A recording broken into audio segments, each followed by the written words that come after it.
딴지마켓에서 구매하세요. 자, 다음은 탁현민 비서관을 모시겠습니다. 예, 안녕하십니까. 우리 탁 비서관이 왔다는 얘기는 언론이 충분히 뭔가를 알려주지 않고 있다는 얘기지. 근데 이게 무슨 루틴 같이 돼버려서. 그러니까. BTS가 공연한 거 진짜 큰 뉴스인데 네. 보도량이 별로 없었어.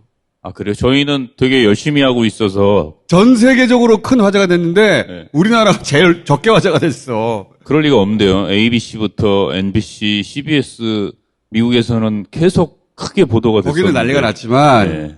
왜냐면은 BTS가 유엔에 공연한 게 가수가 유엔 총회를 하고 있는데 유엔 건물에서 공연한 사상 최초의 일이라고 해요. 그러니까 그런 뉴스가 국내엔 보도가 안 됐어요. 의미를 얘기해주지 않지. 그럴 전혀. 리가 없습니다. 그럴 리가 없습니다. 우선 BTS가 그렇게 유엔 총회 중에 유엔 건물에서 공연한 최초의 가수 아니야. 총회 기간 중에는 유엔에 출입할 수 있는 인원이 엄격하게 제한이 되고. 그렇겠지. 또 지금은 코로나 팬데믹 상황이기 때문에 훨씬 더 엄격하게 제한을 많이 했었어요.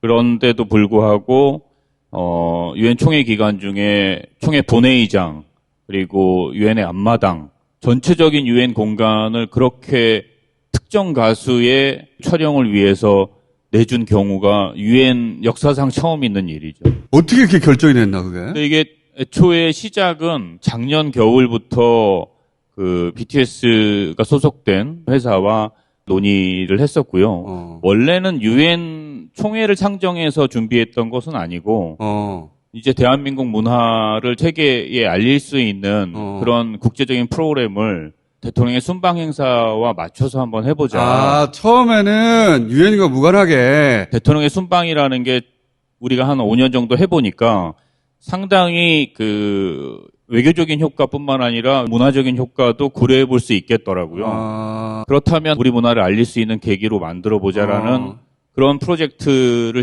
작년 겨울부터 시작을 했죠. 아하. 그래서 그 프로젝트 이름도 실은 이제 김구 프로젝트라고 해서. 백범 김구. 네. 문화선지금 꿈꿨다. 맞습니다. 네. 근데 이제 코로나 상황 때문에 그게 여의치가 않았고 유엔 총회도 애초에는 비대면으로 전체가 진행될 거라고 판단했었거든요. 그래서 이번에도 못 하겠구나 했는데 유엔 쪽에서 연락이 오기를 유엔이 연락이 왔어? 네. 두 가지 행사는 대면으로 한다. 하나는 정상들이 참여하는 총회 행사. 그리고 하나가 SDG 모멘트라는 지속 가능 발전을 위한 협의체 회의는 두 가지 행사네. 네. 근데 이제 총회 자체는 사실 정상들의 연설 세션이라 특사가 뭐 역할을 할 게 전혀 없잖아요. 그렇지. 그건 대통령만 나오는 건데. 네. SDG 모멘트라는 게 전 세계 기후 문제부터 지금 당면한 우리 과제들을 청년들의 시선과 시각에서 주장하고 또 이해를 넓히는 그런 프로젝트더라고요. 그래서 여기다. 네. 우리의 요구, 그 다음에 유엔의 요구, 그리고 이 두 가지 요구보다 더 중요한 게 실은 그 BTS의 스케줄. 그렇지. 유엔도 요구하고 우리도 요구하는데 BTS 스케줄이 더 어렵지. 듣기 거북할 수는 있겠지만 이건 갑을 문제가 되게 분명한 거거든요. 이 부분에 있어서는 대한민국 정부도 유엔도 실은 을이고 유엔도 청와대도 어떻게 못하는 BTS 스케줄 되겠습니까? 그래서 BTS 스케줄까지 확인을 하고 추진이 됐던 프로젝트였던 거죠. 그러니까 유엔도 원했던 거네 이걸. 유엔이 원하지 않으면 이걸 할 수가 없죠.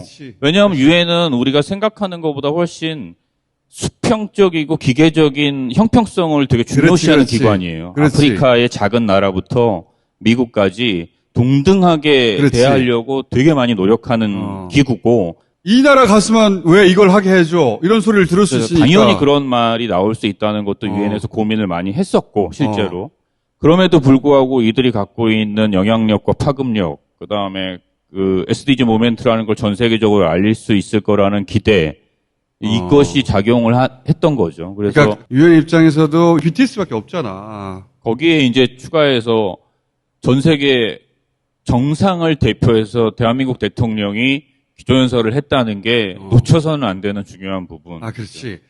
우리 대통령이 세계 정상 대표에서 기조연설을 했는데 이거 그냥 항상 인일처럼 지나가 버렸잖아. 그리고 우리 가수가 세계 청년을 대표해서 이런 상상을 해본 적이 없단 말이지. 당연히 많이 보도가 됐을 거라고. 몰라! 사람들이 그냥 BTS는 공연했나 보다.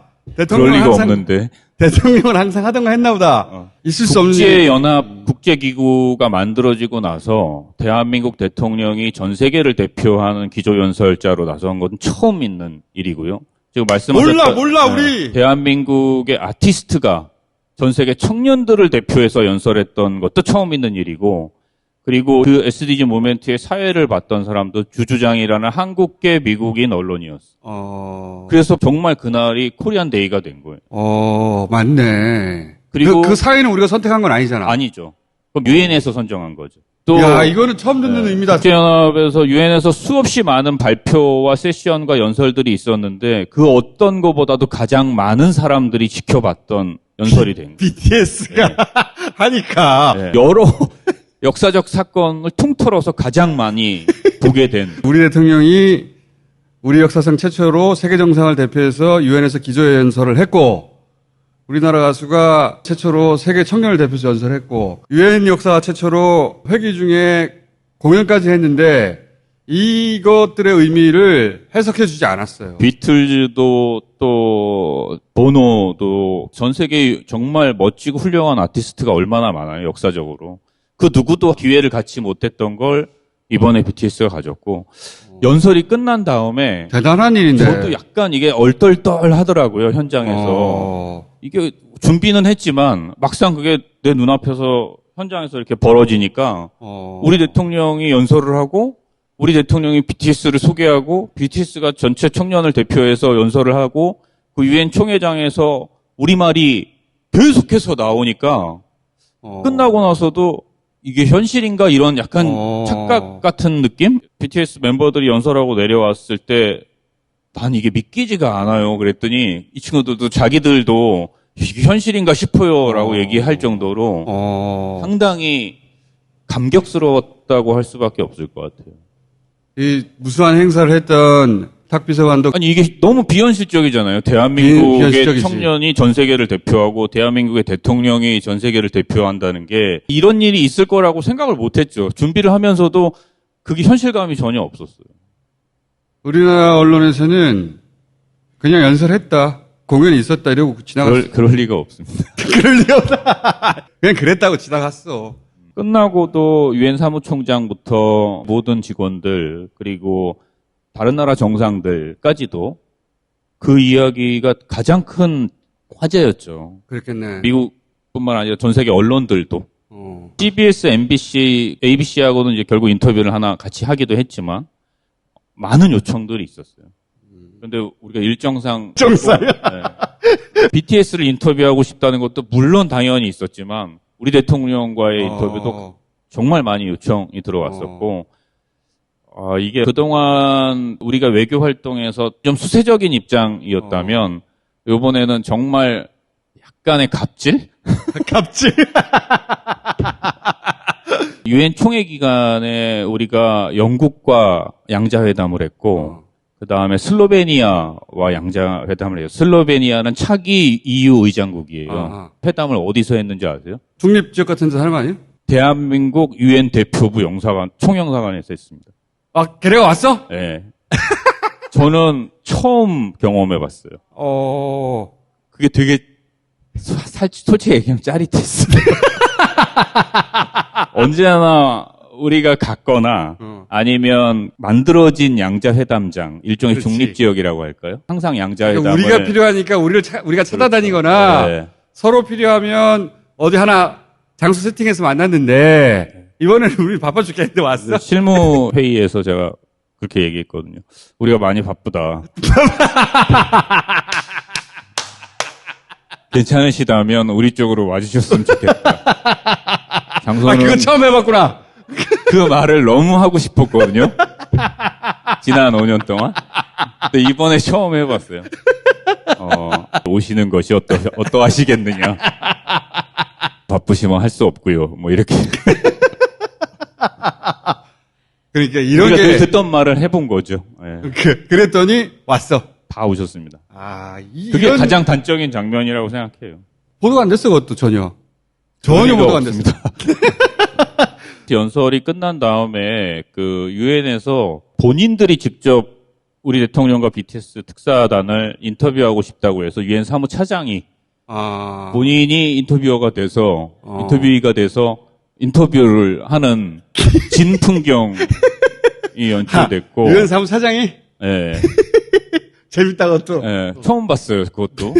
또 하나는, 원래는 이게 유엔 사무처장, 유엔 의장, 그리고 우리 대통령, 특사, 요렇게만 딱 대면으로 하는 행사였거든요. 근데 당일날 갔더니 익숙한 해외 정상들, 누구라고는 말씀을 안 드리겠습니다만, 와 있는 거예요. 왜 와 계시냐 그랬더니, 그냥 와 계신다고. 그래서. 사진 찍히려고 온 거지. 보통 정상들이 그렇게 일 없이 오시진 않죠.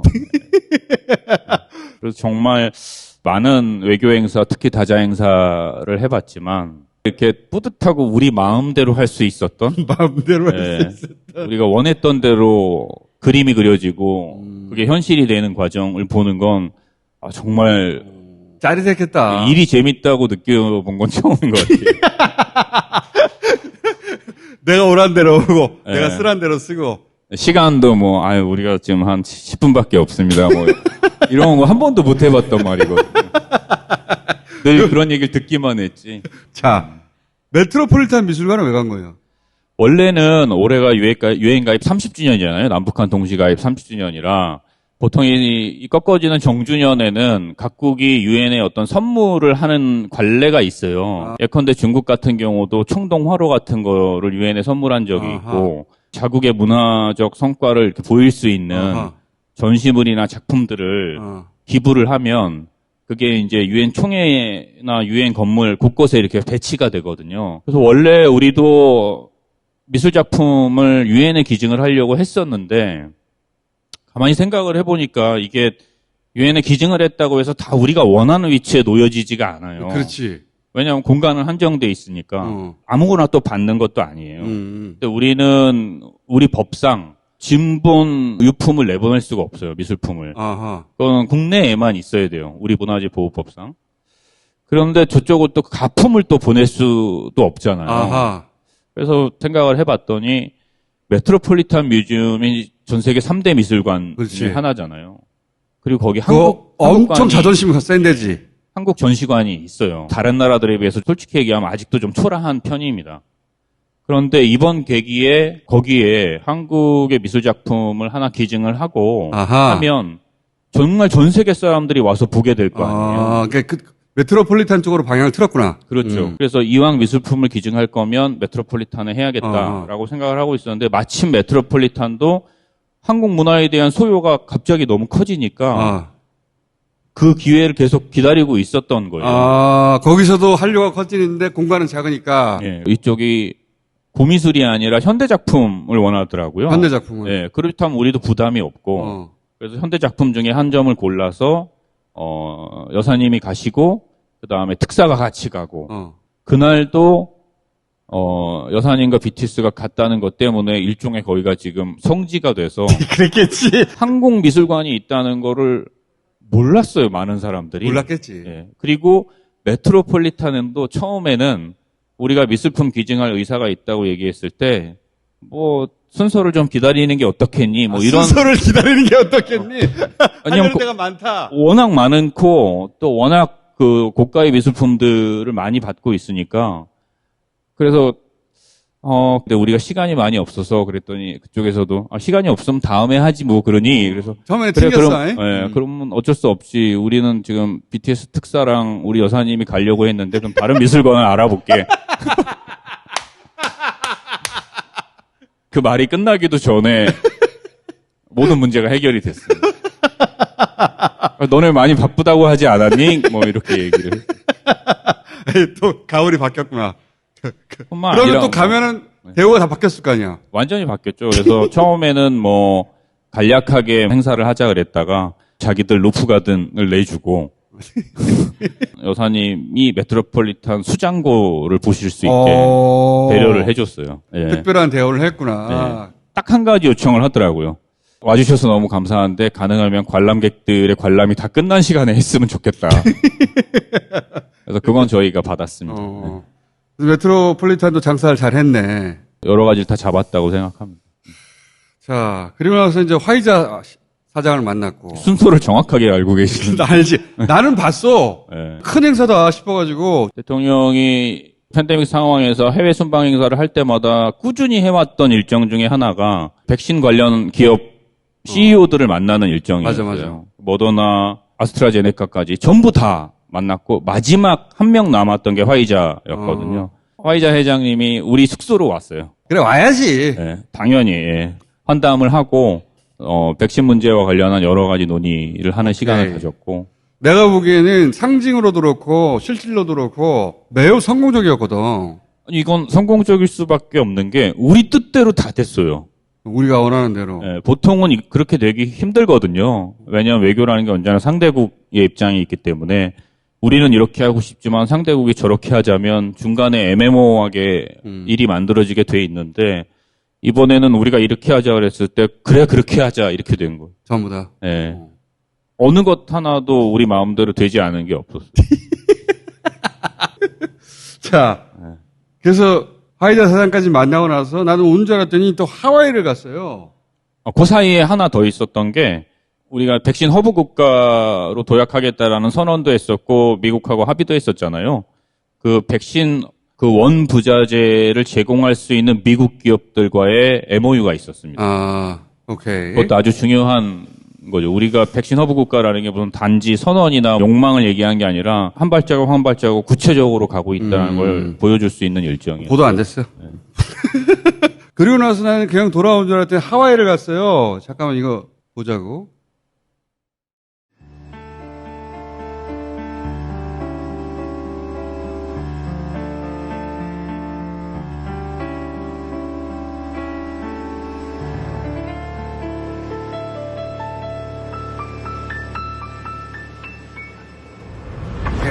고 김석주, 정환조 일병 두 분의 영혼과 유족들을 고국으로 모시게 되어 영광입니다. 오늘을 기다리셨을 두 분의 안전한 귀환을 위해 최선을 다하겠습니다. 두 분의 영혼을 모신 공군 1호기는 잠시 후 하와이 이캄 공군기지를 출발하여 9시간 55분께 대한민국 서울공항에 도착할 예정입니다. 감사합니다. 공군 1호기는 잠시 후 대한민국 영공에 진입할 예정입니다. 영웅들의 귀환을 맞이하기 위해 대한민국 공군 전투기 편대가 호위 비행을 시작하겠습니다. 저는 호위전투기 임무 편대장 이재수령입니다. 영웅의 귀환을 마주하게 되어 영광입니다. 선배님들의 헌신과 희생이 있었기에 지금의 대한민국이 있습니다. 국가 수호의 임무는 후배들에게 맡기시고 고국의 품에서 편히 잠드시길 바라겠습니다. 지금부터 대한민국 공군이 선배님들을 안전하게 호위하겠습니다. 필승!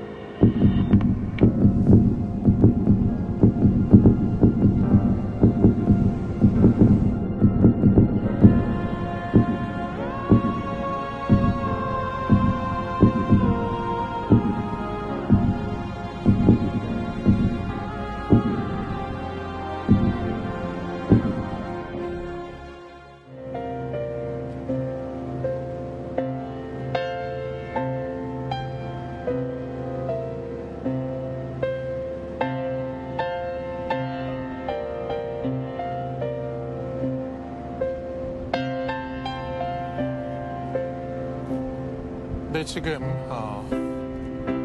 간호장교와 의장병들이 유해가 담긴 소관을 들고 전용기 트랩을 내려오고 있습니다.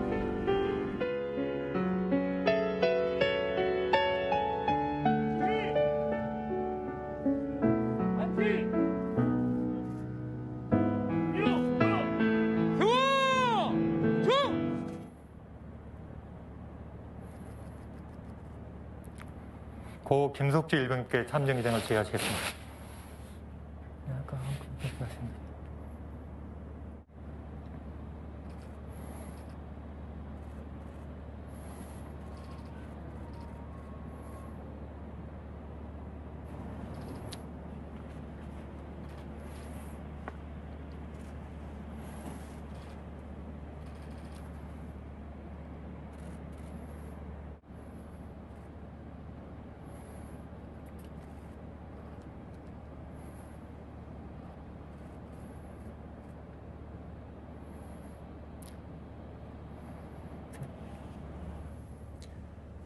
네, 문재인 대통령 내외에 이어서 고 김석주 일병의 유가족분들이 분향을 하고 있습니다. 바로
문재인 대통령이 유가족을 위로하고 있는 모습입니다.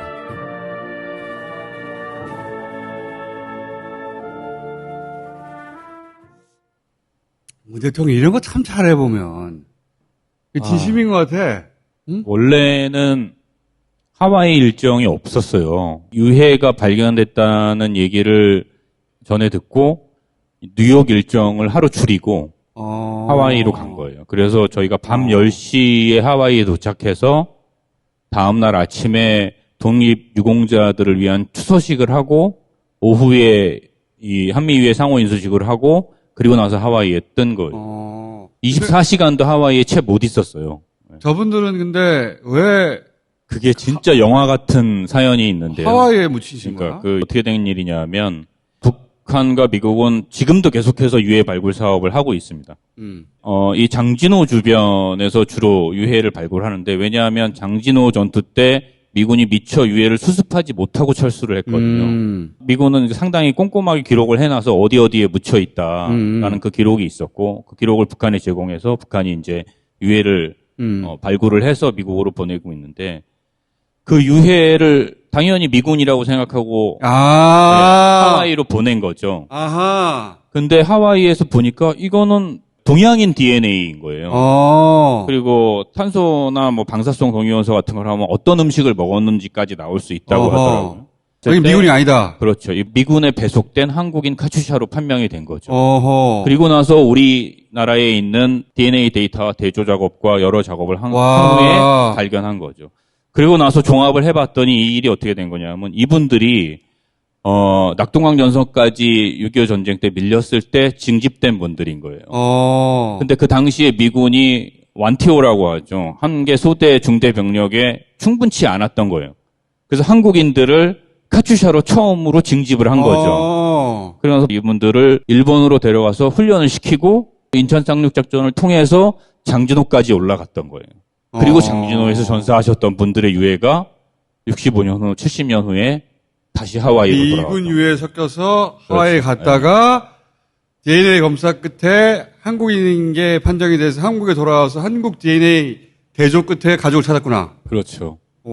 저 가족들도 상상도 못했겠다. 정말 꿈도 못 꿨던 일이죠. 유해를 찾을 수 있을 거라고는. 그러니까 저렇게 오열을 하시고 또 이번에 의미 있었던 것 중에 하나가 이제 그 간호장교 한 분이 보이는데 김혜수 소위라고 그 유족 중에 한 분의 증손녀인 거예요. 증손녀. 예, 근데 현역 육군 소위로 마침 또 예. 그래서 이 김혜수 소위가 유족을 대표해서 한국에서 하와이까지 왔고 하와이 한미유해 상호인수식에 참여하고 본인이 직접 증조 할아버지의 유해를 들고 대통령 전용기인 공군 1호기에 탑승해서 서울까지 모시고 온. 이거 영화 스토리네. 그래서 저희는 정말 뭐 유해봉환 행사를 여러 번 해봤지만 이번처럼 이렇게 울컥하는 느낌은 처음이었던 것 같아요. 보도가 제대로 안 됐어. 그럴 리가 없습니다. 화살머리 고지라든지 다부동 전투라든지 이런 데서 발굴된 미군 유해를 우리가 미군 쪽에 보내고 미군은 한국군으로 판명된 그 유해를 다시 우리에게 주는. 그래서 한미유해 상호 인수식이 된 거예요. 서울공항에서 분양한 분들은 가족이죠. 동생? 아니요, 딸이님. 아, 딸들이에요? 오열하셨던 분들은 따님들이고. 아, 이게 그나마 나이가 다행인 있는 거죠. 분들이었구나. 네, 그나마 다행이에요. 한 분은 영정사진이 있었잖아요. 김석주 일병 같은 경우는 사진이 없는 거예요. 가족들에게도. 그래서 별도로 위패를 따로 만들어서 영정사진 대신에 의장병이 들고 내렸던 거죠. 완전 상상도 못한 일이 벌어졌네. 네. 아니, BTS부터 여기까지 얼마나 스토리가 많아. 보도가 안 됐어? 그럴 리가 없습니다. 하도 보도가 안 되니까 지난번에 그 G7부터 계속 나오고 있는 거 아니야. 어디 갔다 하면. 자, 여기까지만 하고 이제 고생도 얼마 안 남았다 생각했는데 북한에서 연락이 왔네. 글쎄 뭐 앞일은 아무도 모르는 거니까. 지지난번인가요? 우리 G7 갔다 오고 총수가 저한테 이제 큰 거 다 끝났네라고 얘기했던 그러니까. 그 말이 생각이 나네요. 북한이 연락이 와가지고 더 큰 게 남은 것 같은데. 자, 오늘 여기까지 하겠습니다. 예, 감사합니다.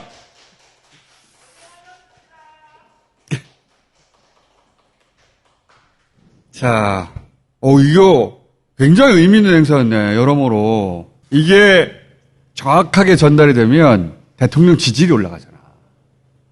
대통령 지지율이 올라가면은 대선이 불리하잖아. 나쁜 새끼들.